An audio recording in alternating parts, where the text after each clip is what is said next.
ಎಲ್ಲರಿಗೂ ನಮಸ್ಕಾರ. ನಾವು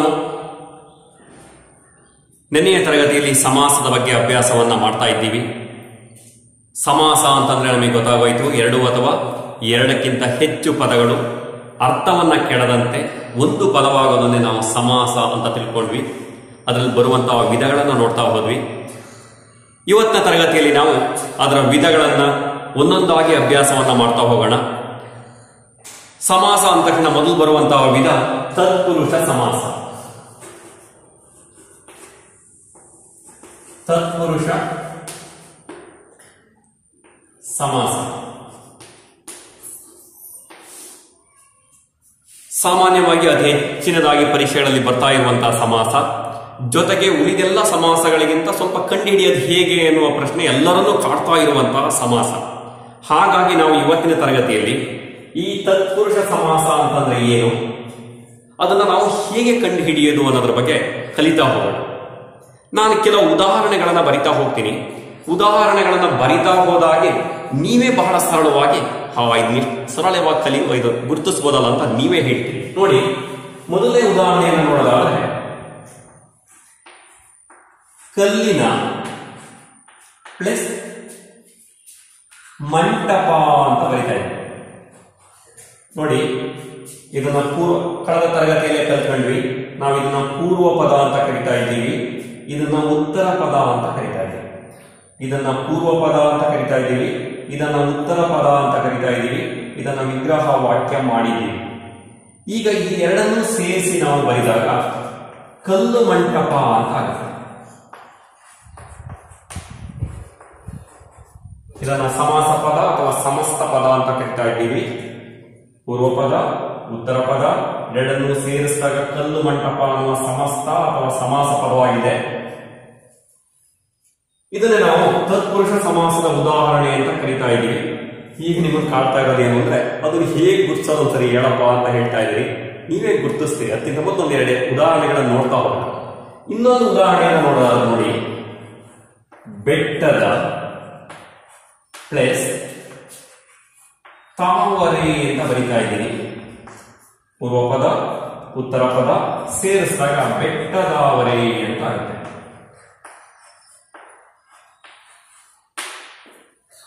ಹಾಗೆ ಗಮನಿಸ್ತಾ ಇರಿ. ಇನ್ನೂ ಒಂದು ಉದಾಹರಣೆಯನ್ನು ನೋಡೋಣ. ಅರಸನ ಪ್ಲಸ್ ಮನೆ ಸೇರಿಸಿದಾಗ ಅರಮನೆ ಅಂತ ಆಗುತ್ತೆ. ಆಗುತ್ತಲ್ವಾ? ನೋಡಿ, ಇದು ಪೂರ್ವ ಪದ, ಇದು ಉತ್ತರ ಪದ ಎರಡನ್ನೂ ಸೇರಿಸಿದಾಗ ಅರಮನೆ ಅನ್ನೋ ಪದ ಸೃಷ್ಟಿಯಾಯಿತು. ಹಾಗೆ ಇನ್ನೊಂದನ್ನು ನೋಡೋದಾದ್ರೆ ವಯಸ್ಸಿನಿಂದ ಪ್ಲಸ್ ವೃದ್ಧ ಸೇರಿಸಿ ಬರೆದಾಗ ವಯೋವೃದ್ಧ ಅಂತ ಆಗುತ್ತೆ.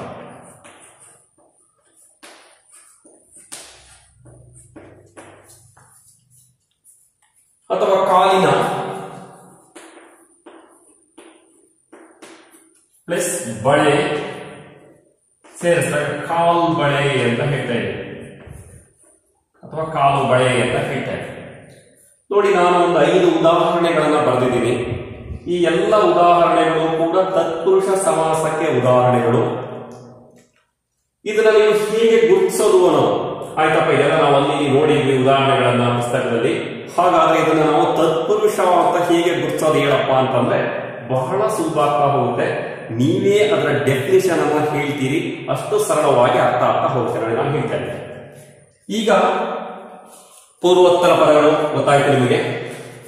ನಾನೀಗ ಹೇಳ್ತಾ ಇದ್ದೀನಿ ಕಲ್ಲಿನ ಮಂಟಪ ಅಂತ ಬಂತಲ್ವಾ, ನಾನು ಹೇಳ್ತಾ ಇದ್ದೀನಿ ಈಗ ಕಲ್ಲು ಅಂದ ತಕ್ಷಣ ನಮ್ಮ ಪ್ರಕೃತಿ ಅಲ್ವಾ, ಆ ಕಲ್ಲು ಅಂತ ಸುಮ್ಮನೆ ಕಣ್ಣು ಮುಚ್ಕೊಂಡು ಕಲ್ಲು ಅಂತ ಯೋಚನೆ ಮಾಡಿ. ಈಗ ಕಲ್ಲು ಅಂದಾಗ ನೆನಪಿ ಬಂತಲ್ವಾ, ನಿಮ್ಮ ಮನೆ ಪಕ್ಕದಲ್ಲೆಲ್ಲೋ ಇದು ದೊಡ್ಡ ಬಂಡೆ ಕಲ್ಲು, ಇನ್ ಕೆಲವರು ಯಾರೋ ನಾಯಿ ಎಸ್ತಿರ್ತಾರೆ ಕಲ್ಲು, ಆ ಕಲ್ಲು ನೆನಪಿ ಬಂದಿರುತ್ತೆ. ಇನ್ಯಾರೋ ಯಾರೋ ಬುರುಡೆ ಎಸ್ತಿರ್ತಾರೆ ಕಲ್ಲು, ಅದ್ ನೆನಪಿ ಬಂತು. ಇನ್ ಕೆಲವರಿಗೆ ರೋಡಲ್ಲಿ ಹೋಗ್ಬೇಕಾದ್ರೆ ಜಲ್ದಿ ಕಲ್ಲು ಅದ್ ನೆನಪಿ ಬರ್ತಾ ಇದೆ. ಇನ್ಯಾರಿಗೋ ನದಿಲಿದ್ದಂತ ಕಲ್ಲುಗಳು ಎಲ್ಲೋ ಅಲ್ಲಿ ಇಲ್ಲಿ ಇದ್ದ ಕಲ್ಲುಗಳು ನೆನಪಿ ಬಂತಲ್ವಾ. ಕಲ್ಲು ಅಂತ ಕಲ್ಲು ನೆನಪಿ ಬಂತ ಅಷ್ಟೇನೆ. ಒಬ್ಬೊಬ್ಬರಿಗೆ ಒಂದೊಂದು ತರ ಬೇರೆ ಬೇರೆ ಕಲ್ಲುಗಳು ನೆನಪಿ ಬಂದಿದೆ. ರೈಟ್, ಓಕೆ, ಮುಂದಕ್ಕೆ ಬರೋಣ.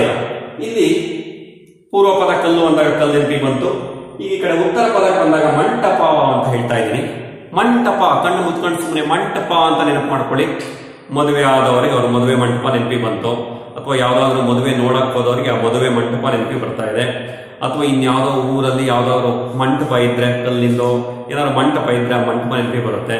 ಇನ್ ಕೆಲವರು ಹಂಪಿಗೆ ಏನಾದ್ರು ಹೋಗಿದ್ರೆ ಅಲ್ಲಿರೋ ಕಲ್ಲಿನ ಮಂಟಪಗಳ ನೆನಪಿ ಬರ್ತಾ ಹೋಗುತ್ತೆ. ನೆನಪಿ ಬರ್ತಾ ಹೋಯ್ತಾ ನೋಡಿ. ಕಲ್ಲು ಅಂದಾಗ ನಿಮಗೆ ಕಲ್ಲು ನೆನಪಿ ಬಂತು, ಮಂಟಪ ಅಂತಂದಾಗ ಬೇರೆ ಬೇರೆ ಮಂಟಪಗಳ ನೆನಪಿ ಬರ್ತಾ ಹೋಯ್ತು, ಹೌದಲ್ವಾ? ಹಾಗಾದ್ರೆ ಈಗ ನಾನು ಕಲ್ಲು ಮಂಟಪ ಅಂತ ಹೇಳ್ತಾ ಇದ್ದೀನಿ, ಕಲ್ಲಿನ ಮಂಟಪ, ಕಲ್ಲು ಮಂಟಪ ಅಂತ ಹೇಳ್ತಾ ಇದ್ದೀನಿ. ಈಗ ನಿಮ್ಮ ತಲೆ ಒಳಗಡೆ ಏನ್ ಚಿತ್ರಣ ಬಂತು ನೆನಪಿಗೆ? ಯಾವುದೋ ಒಂದು ಮಂಟಪ ನೆನಪಿ ಬಂದಿರ್ಬೇಕಲ್ಲ, ಬಂದಿರುತ್ತೋ? ಯಾವುದೋ ಒಂದು ಕಲ್ಲಿಂದೋ ಯಾವುದೋ ಒಂದು ಮಂಟಪ ನೋಡಿರ್ತೀರಿ, ಆ ಮಂಟಪ ನೆನಪಿ ಬಂದಿರುತ್ತಾ ನೋಡಿ. ಮೊದಲು ನಾನು ಕಲ್ಲು ಅಂದಾಗ ನಿಮಗೆ ಬರೀ ಕಲ್ಲು ನೆನಪಿ ಬಂದಿತ್ತು, ಮಂಟಪ ಅಂದಾಗ ಯಾವುದೋ ಒಂದು ಮಂಟಪದ ಚಿತ್ರ ನೆನಪಿಗೆ ಬಂದಿತ್ತು. ಈಗ ಕಲ್ಲು ಮಂಟಪ ಅಂದಾಗ ನಿಮಗೆ ಯಾವುದೋ ಮತ್ತೆ ನೋಡಿದ್ರಲ್ಲ ಕಲ್ಲು, ನಾಯಿಗೆ ಸ್ಥಿತಿ ಕಲ್ಲು, ಆ ಕಲ್ಲು ನೆನಪಿ ಬರ್ತಾ ಇದೆಯಾ? ಇಲ್ಲ ತಾನೆ. ನಿಮ್ಗೆ ಯಾವುದೋ ಒಂದು ಕಲ್ಲಿನ ಮಂಟಪ ನೆನಪಿ ಬರ್ತಾ ಇದೆ. ಇಲ್ಲಿ ಕಲ್ಲು ಅಂದಾಗ ಬರೀ ಕಲ್ಲು ನೆನಪಿ ಬಂದಿತ್ತು, ಇಲ್ಲಿ ಮಂಟಪ ಅಂದಾಗ ಕಲ್ಲಿಂದು ಮದುವೆದು ಬೇರೆ ಬೇರೆ ಮಂಟಪ ನೆನಪಿ ಬಂದಿತ್ತು. ಕಲ್ಲು ಮಂಟಪ ಅಂದ ತಕ್ಷಣ ನಿಮಗೆ ಒಂದು ಕಲ್ಲಿನ ಮಂಟಪದ ಚಿತ್ರಣ ನೆನಪಿ ಬರ್ತಾ ಹೋಗುತ್ತಲ್ವಾ? ಆಯ್ತು, ಆ ಉದಾಹರಣೆನ ಹಾಗೆ ಇಟ್ಕೊಂಡಿರಿ. ಮುಂದಿನ ಉದಾಹರಣೆಯನ್ನು ಕೂಡ ಹಾಗೆ ನೋಡಿ. ಬೆಟ್ಟ ಅಂತ ಹೇಳ್ತಾ ಇದ್ದೀನಿ, ಸುಮ್ಮನೆ ಕಣ್ಣು ಮುಚ್ಕೊಂಡು ಒಂದ್ಸರಿ ಬೆಟ್ಟ ನೆನಪು ಮಾಡ್ಕೊಳ್ತಾ ಹೋಗಿ. ನಿಮ್ಮ ಮನೆ ಮುಂದೆನೋ ಅಥವಾ ಇನ್ಯಾವುದೋ ಊರಿನಲ್ಲೋ ನೋಡಿದಂತಹ ಬೆಟ್ಟದ ಚಿತ್ರಣ ನಿಮಗೆ ನೆನಪು ಬರ್ತಾ ಹೋಗುತ್ತೆ. ದೊಡ್ಡ ಬೆಟ್ಟ ಗುಡ್ಡಗಳು ನೆನಪಿ ಬರ್ತಾ ಹೋಗುತ್ತೆ, ಅಥವಾ ಯಾವ್ದಾದ್ರು ಚಿತ್ರದಲ್ಲಿ ನೋಡಿದ್ದು ಯಾವುದೋ ಒಂದು ಬೆಟ್ಟ ನೆನಪಿ ಬರ್ತಾ ಹೋಗುತ್ತಾನೆ. ರೈಟ್, ಈ ಕಡೆ ಬರೋಣ. ಉತ್ತರ ಪದದಲ್ಲಿ ತಾವರೆ ಅಂತ ಇದೆ. ತಾವರೆ ಅಂದ ತಕ್ಷಣ ನಿಮ್ ಕಣ್ಣು ಮುಚ್ಕೊಂಡಾಗ ಯಾವ ಚಿತ್ರಣ ನೆನಪಿ ಬರ್ತಾ ಇದೆ? ತಾವರೆ ಅಂದಾಗ ತಾವರೆಯ ಹೂವಿನ ಚಿತ್ರ ನಿಮಗೆ ನೆನಪಿ ಬರ್ತಾ ಇದೆ ಅಲ್ವಾ? ಬರಲೇಬೇಕು, ಬರದೇ ಇದ್ರೆ ಏನೋ ಸಮಸ್ಯೆ ಇದೆ ಅಂತ ನೋಡಿ.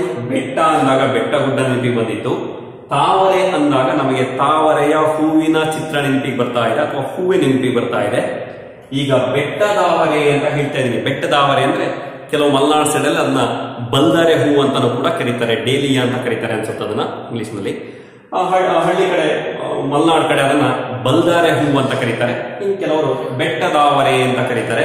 ಆ ಬೆಟ್ಟದಾವರೆ ಅಂದ ತಕ್ಷಣ ನಿಮ್ಗೆ ಆ ತಾವರೆ ಹೂ ಚಿತ್ರಣ ನೆನಪಿ ಬರ್ತಾ ಹೋಗುತ್ತೆ. ಬೆಟ್ಟದಾವರೆ ಹೂ ನಿಮ್ ಕಣ್ಣು ಮುಂದೆ ಬರ್ತಾ ಹೋಗುತ್ತೆ. ಬೇರೆ ಬೇರೆ ಕಲರ್ ಅಲ್ಲಿ ಇರುತ್ತಲ್ಲ, ಅರಿಶಿನ ಬಣ್ಣದಲ್ಲಿ ಇರುತ್ತೆ, ಕೆಂಪು ಬಣ್ಣದಲ್ಲಿ ಇರುತ್ತೆ, ಬೇರೆ ಬೇರೆ ಕಲರ್ ಅಲ್ಲಿ ಇರುತ್ತೆ. ಹಾಗಾಗಿ ನಿಮಗೆ ಬೆಟ್ಟದಾವರೆ ಅಂದ ತಕ್ಷಣ ಆ ಬಲ್ದಾರೆ ಹೂ ನಿಮ್ ಕಣ್ಣು ಮುಂದೆ ಠಾಕ್ ಅಂತ ಬರುತ್ತೆ. ಬಂತು ತಾನೆ ನೋಡಿ. ಈ ಬೆಟ್ಟ ನೆನಪಿ ಬರ್ತಾ ಇದೆಯಾ? ಇಲ್ಲ.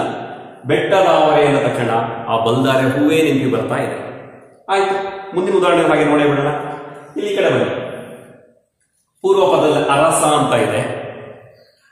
ಸುಮ್ಮನೆ ಕಣ್ಣು ಮುಚ್ಕೊಂಡು ಅರಸ ಅಂದ ತಕ್ಷಣ ನಿಮಗೆ ನಿಮಗೆ ಇಷ್ಟವಾದಂತಹ ಅರಸ ನೆನಪಿ ಬರ್ತಾ ಹೋಗ್ತಾನೆ. ಇನ್ಯಾರೋ ಅವನಿಗೆ ಶ್ರೀಕೃಷ್ಣ ದೇವರಾಯ ತುಂಬಾ ಇಷ್ಟ, ಅವನ ನೆನಪಿ ಬರ್ತಾ ಹೋಗ್ತಾನೆ. ಇನ್ಯಾರಿಗೋ ಶಿವಾಜಿ ತುಂಬಾ ಇಷ್ಟ, ಶಿವಾಜಿ ನೆನಪಿ ಬರ್ತಾ ಹೋಗ್ತಾರೆ. ಇನ್ನು ಕೆಲವರಿಗೆ ನಾಲ್ವಡಿ ಕೃಷ್ಣರಾಜೇಂದ್ರ ಒಡೆಯರ್ ಬಹಳ ಇಷ್ಟ, ಅವ್ರು ಬರ್ತಾ ಹೋಗ್ತಾರೆ. ಇನ್ ಕೆಲವರಿಗೆ ಮುಮ್ಮಡಿ ಕೃಷ್ಣರಾಜೇಂದ್ರ ಒಡೆಯರ್ ತುಂಬಾ ಇಷ್ಟ, ಅವ್ರು ಬರ್ತಾ ಹೋಗ್ತಾರೆ. ಇನ್ ಕೆಲವರಿಗೆ ಅವ್ರವ್ರಿಗೆ ಇಷ್ಟ ಆಗಿರುವಂತಹ ರಾಜರು ನಮ್ಮ ಕಣ್ಣು ಮುಂದೆ ಬರ್ತಾ ಹೋಗ್ತಾರೆ, ಟಕ್ ಟಕ್ ಟಕ್ ಟಕ್ ಟಕ್ ಟಕ್ ಟಕ್ ಅಂತ.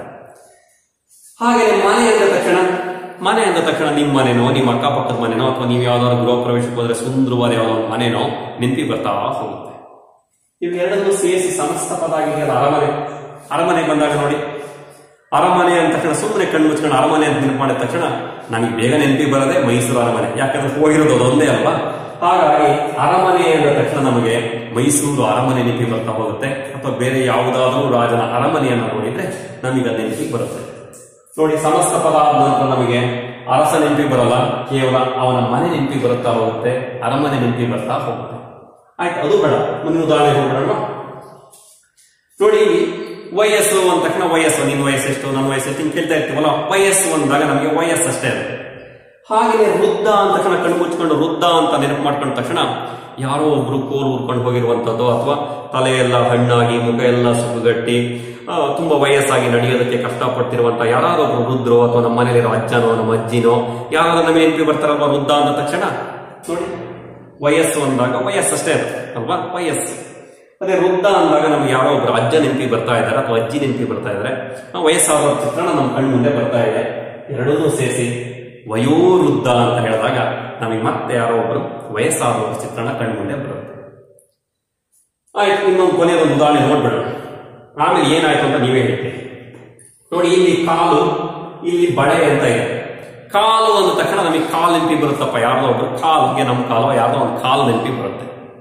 ಹಾಗೆಯೇ ಬಳೆ ಅಂದಾಗ ಕೈಗೆ ಹಾಕೋದು ಕಾಲಿಗೆ ಹಾಕೋದು ಯಾವುದೋ ಒಂದು ಬಳೆಯ ಚಿತ್ರಣ ನಮಗೆ ನೆನಪಿಗೆ ಬರ್ತಾ ಹೋಗುತ್ತೆ. ಹಾಗೆ ನೀವು ಸಮಸ್ತ ಪದ ಮಾಡಿ ಕಾಲ್ ಬಳೆ ಅಂದ ತಕ್ಷಣ ನಮಗೆ ಕಾಲಿಗೆ ಹಾಕುವ ಖಡ್ಗ ಅಥವಾ ಕಾಲಿನ ಬಳೆ ನೆನಪಿಗೆ ಬರ್ತಾ ಹೋಗುತ್ತೆ. ಆಗ ಕಾಲ್ ಅದರ ಕಲ್ಪನೆ ಬರೋದು. ಕಾಲ್ ಬಳೆ ಅಂದ ತಕ್ಷಣ ಬಳೆಯ ಚಿತ್ರಣ ಟಕ್ ಅಂತ ನಾವು ನೆನಪಿಗೆ ಬರ್ತಾ ಹೋಗುತ್ತೆ. ಹಾಗಾಗಿ ಎಷ್ಟು ಸರಳವಾಗಿದೆ ನೋಡಿ. ಯಾವುದಾದ್ರೂ ಒಂದು ಪದವನ್ನ ಕೊಟ್ಟಾಗ ಆ ಪದ ಮತ್ತೆ ವಿಗ್ರಹ ವಾಕ್ಯ ಹೀಗೂ ಮಾಡ್ತೀನಿ. ವಿಗ್ರಹ ವಾಕ್ಯ ಮಾಡಿದ ಮೇಲೆ ಎರಡು ಪೂರ್ವ ಮತ್ತೆ ಉತ್ತರ ಪದ ಎರಡರ ಕಲ್ಪನೆಗಳನ್ನ ಮಾಡ್ತಾ ಹೋಗಿ, ಕಲ್ಪನೆಯನ್ನ ಮಾಡ್ಕೊಂಡಾದ ನಂತರ ಈ ಸಮಸ್ತ ಪದ ಆಗುತ್ತಲ್ವಾ, ಸಮಸ್ತ ಪದವನ್ನು ಒಂದ್ಸರಿ ಕಲ್ಪನೆ ಮಾಡ್ತಾ ಹೋಗಿ.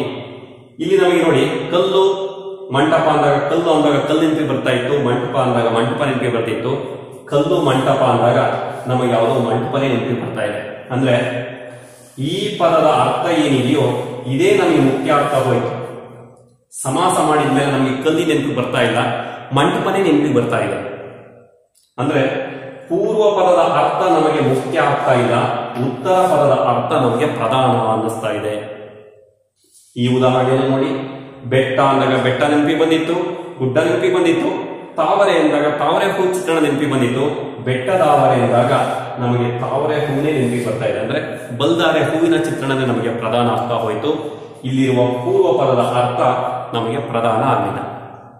ಬೆಟ್ಟದಾವರೆ ಅಂದಾಗ ನಮಗೆ ಬೆಟ್ಟ ನೆನಪಿಗೆ ಬರಲಿಲ್ಲ, ಹೂ ನೆನಪಿಗೆ ಬರ್ತಾ ಇದೆ. ಹಾಗೆ ಅರಸನ ಮನೆ ಅಂತಂದಾಗ ಸೇರಿಸಿ ಅರಮನೆ ಅಂತ ಮಾಡ್ತಾ ಇದ್ದೀವಿ. ಅರಮನೆ ಅಂತ ಮಾಡಿದಾಗ ನಮಗೆ ಅರಮನೆಯ ಚಿತ್ರಣ ನಮಗೆ ಮುಖ್ಯವಾಯ್ತಾ ಹೋಯ್ತು. ಅಂದ್ರೆ ರಾಜ ವಾಸ ಮಾಡುವ ಮನೆಯೇ ನಮಗೆ ಪ್ರಧಾನವಾಯ್ತಾ ಹೊರತು ಅರಸ ಆವಾಗ ನಮಗೆ ಮುಖ್ಯ ಆಗಲಿಲ್ಲ. ಇಲ್ಲಿ ವಯೋವೃದ್ಧ ಅಂತ ಹೇಳಿದಾಗ ನಮಗೆ ಈ ವಯಸ್ಸು ಮುಖ್ಯ ಆಗಲೇ ಇಲ್ಲ. ಇಲ್ಲಿ ವೃದ್ಧ ಅನ್ನುವಂತಹ ಚಿತ್ರಣವೇ ನಮ್ಮ ಕಲ್ಪನೆ ಬರ್ತಾ ಇದೆ.